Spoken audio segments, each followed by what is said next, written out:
ইন্ডিয়ার ব্যাটসম্যানরা নাকি এখন ব্যাট দিয়ে টেম্পারিং করতেছে। আচ্ছা হ্যাঁ, এটা শুনলাম ব্যাটের ভিতরে নাকি রাবার ঢোকানো আছে। আমি মনে করি এটা আইসিসি চেক করা উচিত। ইন্ডিয়ান প্লেয়ারদের ব্যাটের মধ্যে নাকি রাবার লাগানো আছে, আর বাংলাদেশের প্লেয়ারদের ব্যাটের মধ্যে উড পেন্সিল।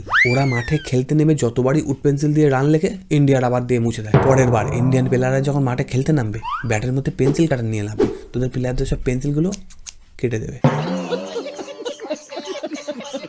তো আপনার কি আসলেই মনে হয় ভারতীয় ব্যাটসম্যানদের ব্যাটের মধ্যে সমস্যা আছে? অবশ্যই সমস্যা আছে। আপনি দেখেন একটা টিমে কটা ছক্কা মারে, ওরা কটা ছক্কা মারে। ইন্ডিয়ান প্লেয়াররা 6 মারে, তাই ইন্ডিয়ান প্লেয়ারদের ব্যাটের মধ্যে রাবার লাগানো। ভাগ্যিস যখন যুবরাজ সিং 6 বলে 6টা 6 মেরেছিল, তখন এই ব্যাটার দেখা যায়নি। না হলে হয়তো বলেই উঠতো যে মাঠের মধ্যে গ্র্যাভিটি মানে মধ্যাকর্ষণ শক্তিই ছিল না, মহাকাশে খেলা হচ্ছিল, তাই 6 বলে 6টা 6 মেরেছে।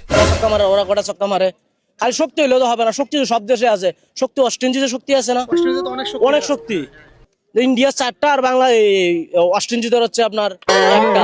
অস্ট্রেঞ্জিদার একটা দেশের নাম। দেখো, বড় বড় 6 মেরে ম্যাচ জেতানো যায়, কিন্তু মুহূর্তের মধ্যে একটা দেশ আবিষ্কার করা সম্ভব? সেটা একমাত্র বাংলাদেশের এরকম পাবলিকের দ্বারাই সম্ভব।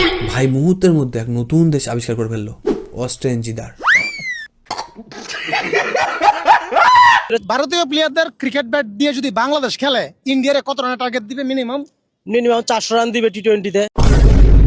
ভারতীয় প্লেয়াররা যে ব্যাটে খেলে, সেই ব্যাটে যদি বাংলাদেশের প্লেয়াররা খেলে, তাহলে ওরা 400 রান করতো। ঠিকই বলেছে, অবাক হওয়ার কিছু নেই। কিন্তু এখানে টি-20 মানে 20 ওভারে না, 20 দিনে 400 রান ওরা ঠিকই করতো।